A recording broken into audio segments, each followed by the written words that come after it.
दोस्तों, आजकल जैसा कि हम महसूस कर रहे हैं, गर्मी का मौसम है। लेकिन जब ठंड आती है तो लोग कंबलों में घुसे रहते हैं। बाहर निकलते हैं तो ओढ़ ढाँक के निकलते हैं। कुछ को ये मौसम बेहद पसंद है, कुछ दुआ करते हैं कि बस ये जल्दी से गुजर जाए। वैसे ये हर मौसम की अच्छी बात है कि वो गुजर जाता है, लेकिन हमेशा ऐसा हो ये ज़रूरी नहीं है। हेलो दोस्तों, मैं हूं प्रशांत और आपका आपके चैनल नॉलेज अर्थ में हार्दिक स्वागत है। ऐसी ही इंटरेस्टिंग और इन्फॉर्मेटिव वीडियो देखने के लिए हमारे चैनल को लाइक और सब्सक्राइब करें। साथ ही बेल आइकन को दबाकर ऑल नोटिफिकेशन को ऑन करें। दोस्तों, आज हम जानेंगे कि आइस एज क्या होती है। कभी कभी बहुत भयंकर वाली ठंड पड़ती है, हर जगह बर्फ़ बिखरी पड़ी होती है और ये ठंड गुजरने में हज़ारों साल लगा देती है। बात हो रही है हिमयुग की। जी हाँ दोस्तों, हिमयुग की। और हम इसे अंग्रेजी में आइस एज भी कहते हैं। जो लोग पृथ्वी की बहुत बारीकी से अध्ययन करते हैं उनको हम जियोलॉजिस्ट के नाम से भी जानते हैं।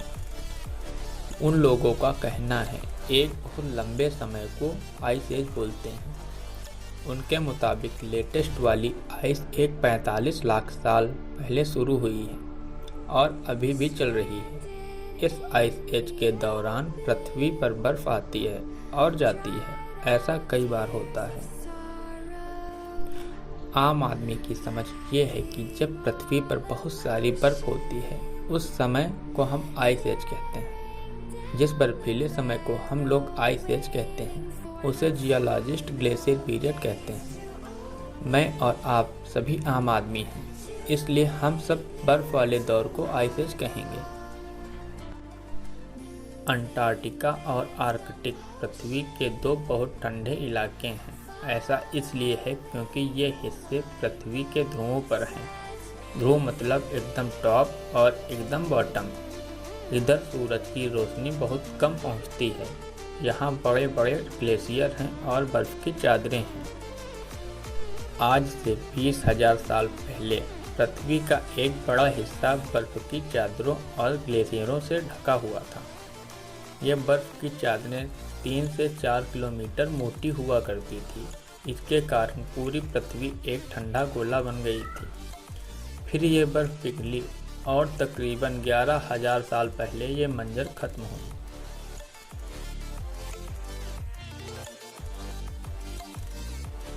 अगर मैं आपको साधारण भाषा में समझाऊं तो पृथ्वी पर गर्मी सूरज से आती है।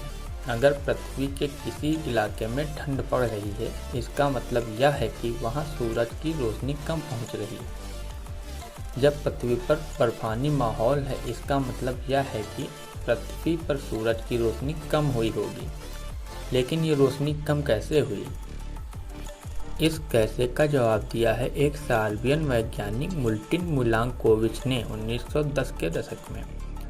और इस फिनोमेना को कहते हैं मिलांकोविच साइकिल्स। मिलांकोविच ने बताया कि पृथ्वी की कुछ हरकतें हैं जिनके कारण यहाँ का क्लाइमेट बदलता रहता है।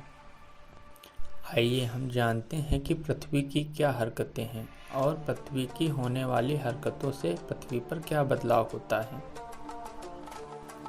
नंबर 1, हमें बताया जाता है कि पृथ्वी सूरज के आसपास एक गोल चक्कर में घूमती है, लेकिन पृथ्वी का ये चक्कर गोल न होकर अंडे जैसा होता है और ये अंडा हमेशा एक जैसा नहीं होता है। ये बदलता रहता है और ये बदलाव होने में करीब 1 लाख साल लगते हैं। ऐसा होने में पृथ्वी और सूरज के बीच की दूरी बदलती है और इसके साथ बदलती है सूरज के पृथ्वी तक आने वाली गर्मी। अब आपके मन में एक सवाल उठ रहा होगा कि पृथ्वी का गोल चक्कर क्यों नहीं बदलता? ये बदलता है पृथ्वी और सन के गुरुत्वाकर्षण के कारण। नंबर 2, आपने कभी न कभी लट्टू को घूमते हुए जरूर देखा होगा। लट्टू अपनी कील के बल पर घूमता है, वही कील उस लट्टू की धुरी है। ऐसे ही पृथ्वी की एक धुरी होती है। अब हमें पता है कि पृथ्वी की धुरी 23.5 डिग्री झुकी हुई है। इसी वजह से अलग अलग मौसम होते हैं। होता क्या है कि धुरी के झुके होने से आधे हिस्से में ज़्यादा धूप मिलती है और बाकी आधे हिस्से में कम। ये धुरी मानक 23.5 डिग्री का कोण फिक्स नहीं है। यह हमारे दौर में 23.5 डिग्री है, लेकिन करीब 40,000 साल के अंतराल में ये कोण 22.1 से 24.5 डिग्री के बीच में बदलता है। इसके बदलने से सूरज से पृथ्वी तक आने वाली गर्मी भी बदलती है।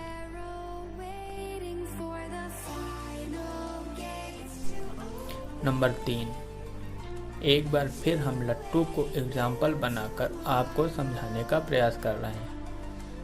शुरुआत में इसकी धुरी सीधी होती है, लेकिन जब लट्टू धीमा होने लगता है तो इसकी धुरी को चक्कर आने लगते हैं और वो खुद गोल गोल घूमने लगती है। इस हरकत को प्रिंसीजन बोलते हैं। पृथ्वी की धुरी के साथ भी प्रिंसीजन होता है, लेकिन ये प्रिंसीजन बहुत ही धीमा है। इसमें पृथ्वी को 26,000 साल का वक्त लगता है और इस प्रिंसीजन के साथ ही पृथ्वी तक पहुंचने वाली गर्मी में भी फर्क आता है। अब आपके मन में एक सवाल और उठ रहा होगा कि हमें कैसे पता कि आइस एज जैसी कोई चीज़ भी हुई थी। एक सवाल ये भी है कि हमें इस बर्फीले दौर के बारे में कैसे पता चला। आइए हम जानते हैं कि हमें इस बर्फीले दौर के बारे में कैसे पता चला। हमारे पास कई ऐसे तथ्य हैं जो साबित करते हैं कि हम आइस एज में रह चुके हैं। नंबर 1, बर्फ की बड़ी बड़ी परतें अपने वजन के कारण इधर उधर भागती थी। इनका वजन इतना होता था कि ये चट्टानों को खिसका देती थी। कनाडा की ज़मीन पर बहुत सारी बर्फ थी। इस बर्फ ने कनाडा के भूभाग को तराशा था। नंबर 2, जब बर्फ की परतें जमती हैं तो अपने साथ उस समय की हवा के बुलबुले भी दबा लेती हैं। इन परतों की पढ़ाई करके उस समय के क्लाइमेट का अंदाज़ा लगाया जा सकता है। कई जगहों पर ऐसे पुराने ग्लेशियर हैं जिनकी पढ़ाई करके ये बातें पता चलती हैं। नंबर 3, अलग अलग माहौल में अलग अलग जानवर जिंदा रह पाते हैं। जानवर तो मर जाते हैं, लेकिन उनके फलिश अवशेष रह जाते हैं। किस दौर में किस नस्ल के जानवर जिंदा थे, इस बात से भी पहले के माहौल का अंदाज़ा लगाया जा सकता है। चलिए, अब हमने आइस एज को अच्छे से जान लिया और समझ लिया। अब हम जानते हैं कि अगली आइस एज कब आएगी। आइस एज साइकिल्स में आती जाती है, मतलब बर्फ़ जमने का एक लंबा दौर चलता है, फिर बर्फ़ पिघलने का दौर चलता है और ऐसा बार बार होता है। पिछली आइस एज करीब 11,000 साल पहले जा चुकी है। लगभग इसी समय इंसान ने खेती करना शुरू किया। खेती से इंसान फैला और धरती पर कब्जा करने लगा। करीब 200 साल पहले औद्योगिक क्रांति हो गई और औद्योगिक क्रांति से जो कार्बन डाइऑक्साइड बढ़नी चालू हुई है वो रुक नहीं रही। पृथ्वी पर पहले से और गर्म होती जा रही है। बर्फ़ जमने की बजाय पिघल रही है और समुद्र का स्तर बढ़ता जा रहा है। आइस एज को शुरू होने के लिए ठंडा तापमान चाहिए होता है। एक टीवी सीरीज है गेम ऑफ थ्रोन्स, उसमें सब कहते फिरते हैं विंटर इज कमिंग, मतलब ठंडी आने वाली है। उसमें एक लंबी ठंड का जिक्र है जो सदियों तक ठहरेगी। असल दुनिया में जो विंटर आने वाली थी वो शायद अब नहीं आएगी। आज का हमारा आपसे प्रश्न, क्या आइस एज दोबारा आनी चाहिए? अगर आनी चाहिए तो वो कैसे हो सकता है? कृपया कमेंट सेक्शन में अपनी राय जरूर दें।